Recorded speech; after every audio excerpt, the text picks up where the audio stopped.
Yo folks, Rhino here. I had a supporter on Patreon submit some ideas, and one of them was really good. So the topic is career suicide. Not the best term. If you go to Urban Dictionary though and check it out, I'm gonna read it here.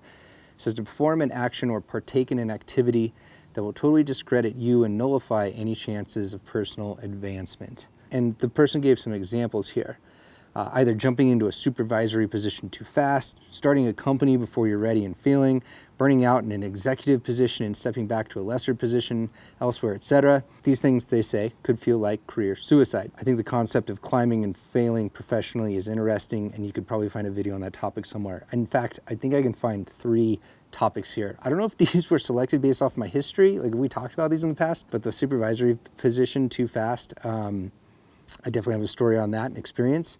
The second part that I'm going to upload on this is the starting a company before you're ready. I've slightly talked about that, but I'm going to give the whole story in a part 2 on this video. And then I'll do a part 3 on burning out in an executive position and stepping back, because in fact, I've had that as well. So I don't know if this is just common pathways, if you know my history, but here's part 1, supervisory position too fast. I left my undergraduate training to enroll at Florida Institute of Technology down in Orlando, Florida.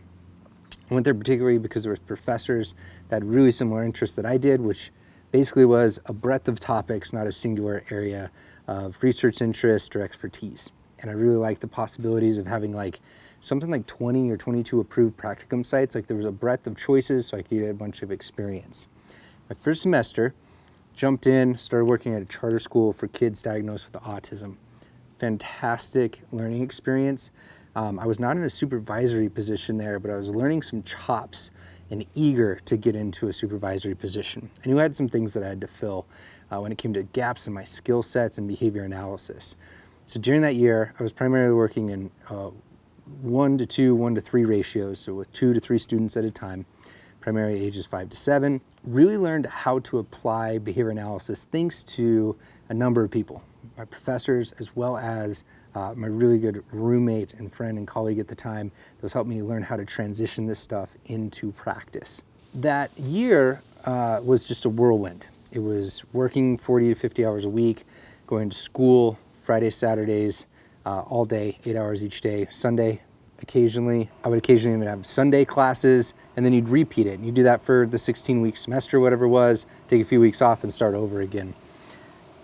After learning those chops, I was in a position where I could take the BCBA exams, the Board Certified Assistant Behavior Analyst exam, sit for that, and that was a way for me to try to leverage getting into one of these supervisory roles. When I say supervisory, what I was looking to do is to be able to manage a caseload under the supervision of somebody that had their master's or doctorate level training to oversee me, but in a sense being partially responsible, and I would say arguably 100% responsible in the day-to-day of what was going on. You had the support there, but you were making a lot of the decisions in the moment and trying to figure out what to do. This is where I first learned about caseload realities and caseload expectations.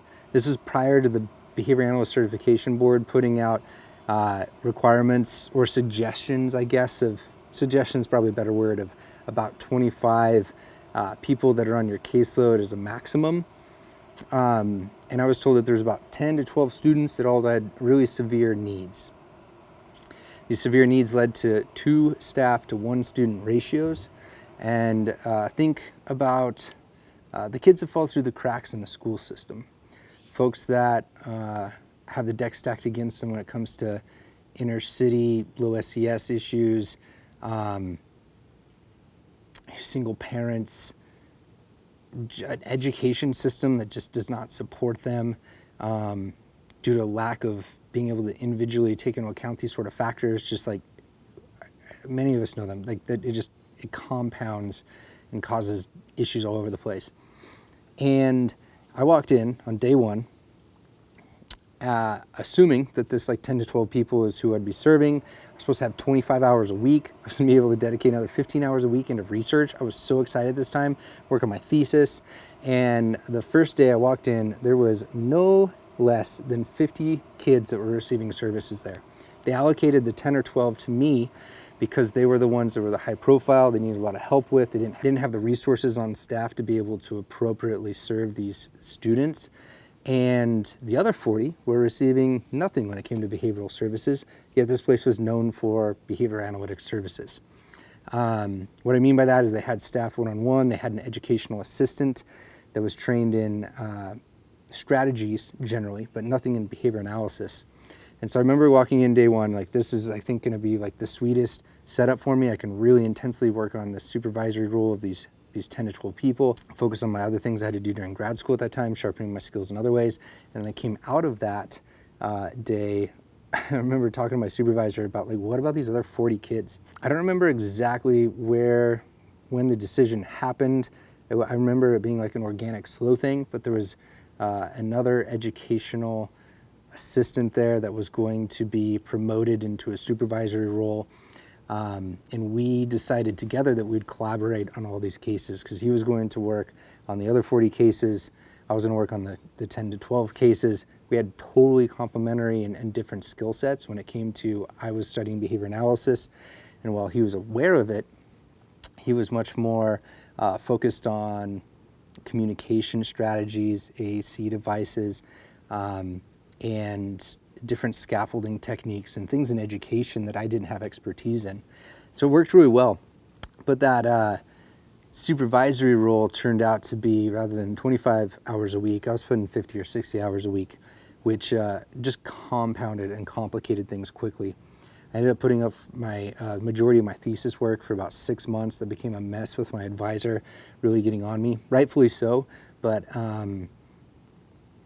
the stress and pressure of that first supervisory role, largely because I was just a little too naive to, like, ask some of the right questions and figure out what was going on, was definitely, I found myself immediately responsible for every single staff that was employed there. There was roughly 60 people. When it came to any behavioral issue that occurred in the building, I found myself responsible for the training and management and oversight of safety procedures. So if there was restraint occurring and things like that, I was responsible for what was going on, which I knew at some point in the system someone was responsible, but, like, that's where I really learned that all of the pressure is put onto the person that really has, I would say, the perceived skills and experience to be able to handle those, but also in the organization is kind of like directly tied to as like the first line of supervisory responsibility. And that in and of itself, like, thinking at any point day to day that somebody else's actions and decisions on a case that I was responsible for could impact my career and future was something that I didn't quite comprehend until you started to see the littlest things or larger concerning things happening on a day-to-day basis on just implementing behavioral intervention procedures. It's stressful. You carry it home with you. And ultimately, to be honest, that's part, things like that are why I don't do that work day to day, is because it was too much for me to carry on continually. And I stressed out, and it just wasn't, I felt like I was good. I was learning how to work in an environment where I could work with others and collaborate and, like, do some really cool things there, but I wasn't enjoying my life in totality. Like, those things were bleeding over and causing issues. So ultimately, that's actually why I ended up getting out of those sort of case manager roles. It was too much for me. In hindsight, something that I could have asked and learned more about and before I signed paperwork and signed up. But it was also something I think that since I went through, it created perspective, gave me a sense early on in my career as to, like, what a full caseload is going to look like, what the realities of this field of behavior analysis are when you're working in direct service therapy lines like that. And so, I don't know, I try to look at what I learned from it and what came from that. What came from that was how to manage way too much that's on your plate. I didn't do it in the most healthy or stress-free manner, but I learned how to operate under those circumstances. I really, really learned how to collaborate and when to lean on others when it came to staff and when it came to that educational assistant that was there as well.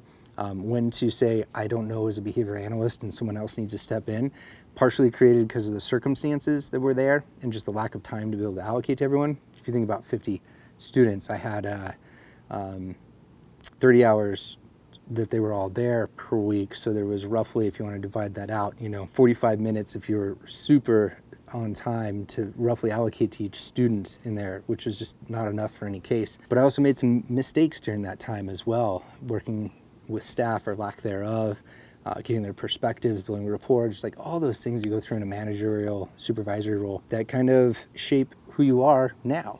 I think many of those folks probably knew I was a little naive and new to the game, but also I could owe them a little bit of an apology of like, I don't know, I don't remember any specific example, but like that's where I remember messing up a lot and learning a lot of lessons that I tried to avoid in the future when I got into other supervisory roles. So this theme of, does this get you in a position where, it might limit you in the future?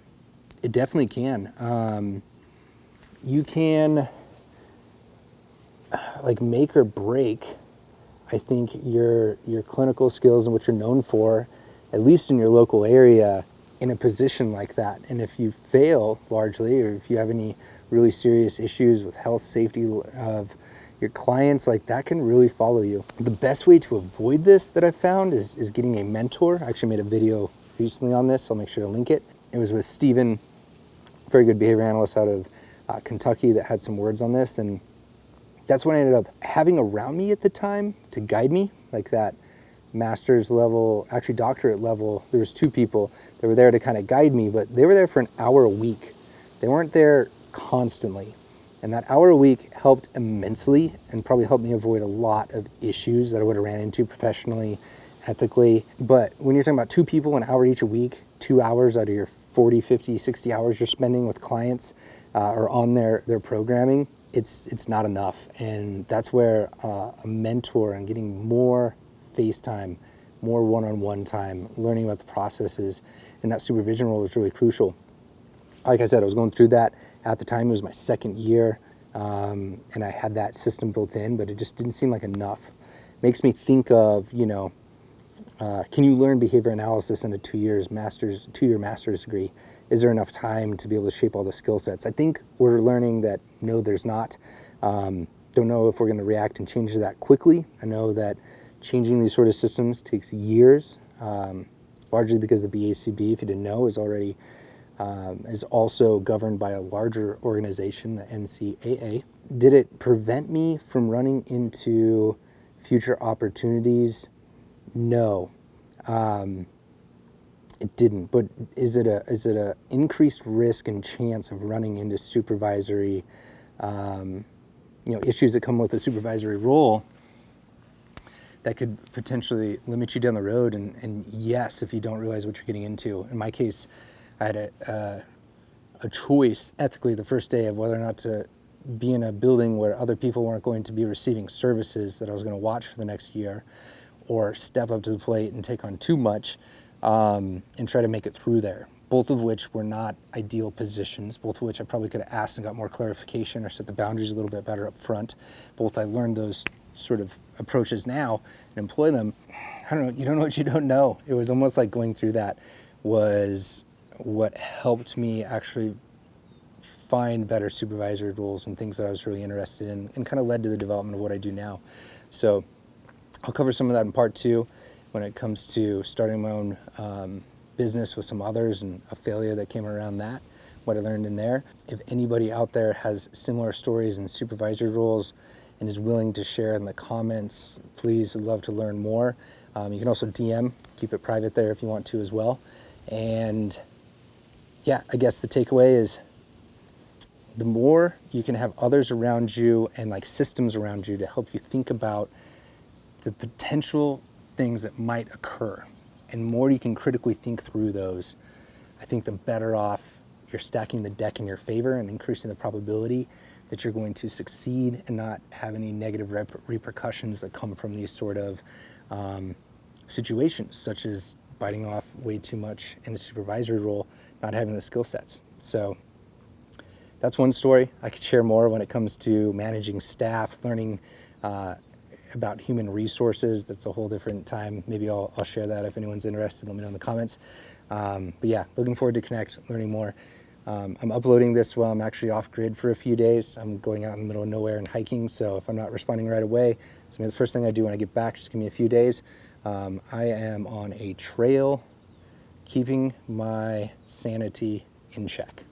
I'll see you guys later. That's your Talking Loud Daily BA.